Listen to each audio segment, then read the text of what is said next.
$36 million an hour in interest from the American people. $36 million an hour in interest from the American people. My children, my two children, were born $86,000 in debt based on the national debt. Now, why am I going to take away from those children to give to somebody that is going to be born in 2030? That's not going to happen.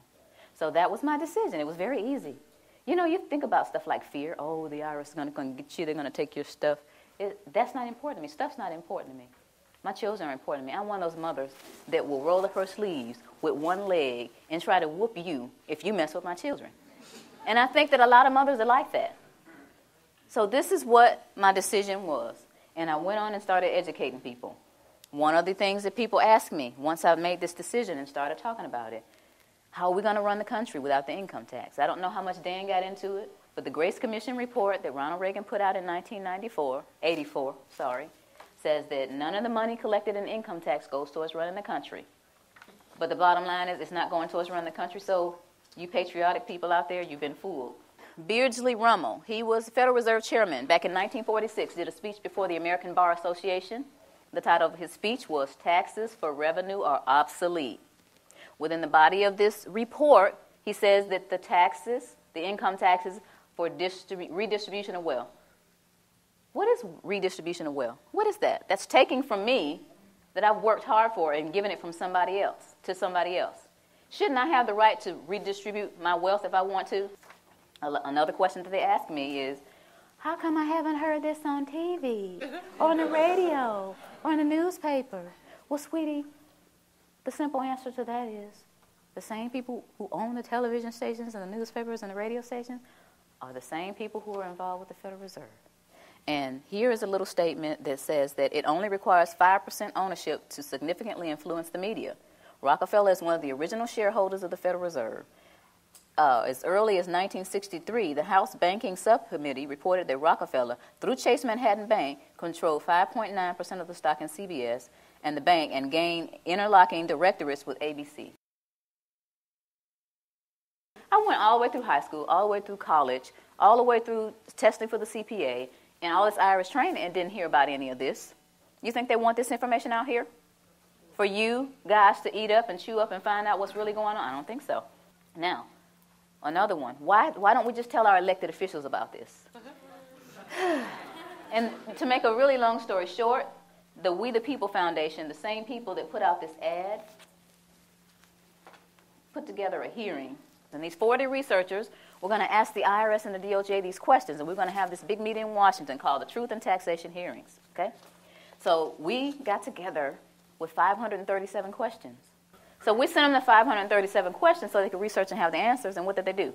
They reneged on coming. They signed off on it, but they reneged on coming. So you all didn't get to hear the truth. We went on and had the hearings anyway, put it on CD, marched around Washington, giving it to all 535 congressmen and senators. Please look at this information.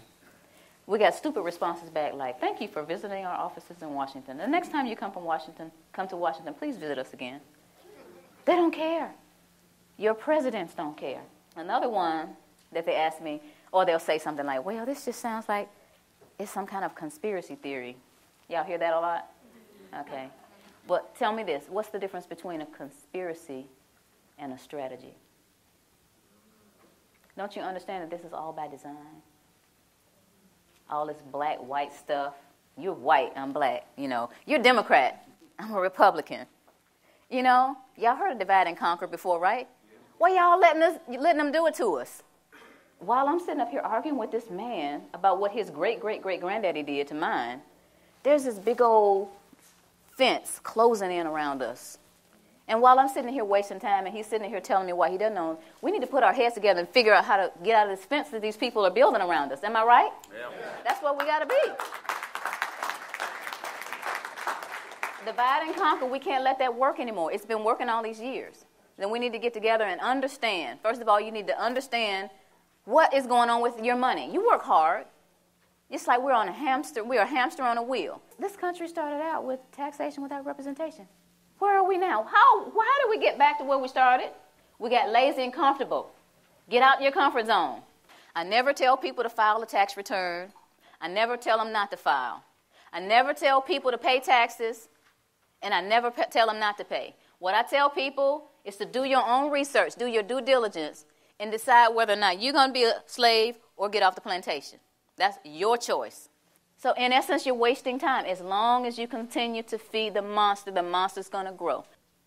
They're going to laugh in your faces. Any kind of cause that you have, anything that you're trying to do in your life concerning getting things back on track with our country, the way it's supposed to be, you're going to get laughed at because you continue to give them the money to do whatever it is they're doing to us. A lot of people don't care. A lot of people get the money taken out of their checks and they actually think they're getting, I get back $3,000 every year. They don't take anything from me. I say, sweetie, look at your W-2. They took $14,000. They gave you back $3,000 of your own money. Oh.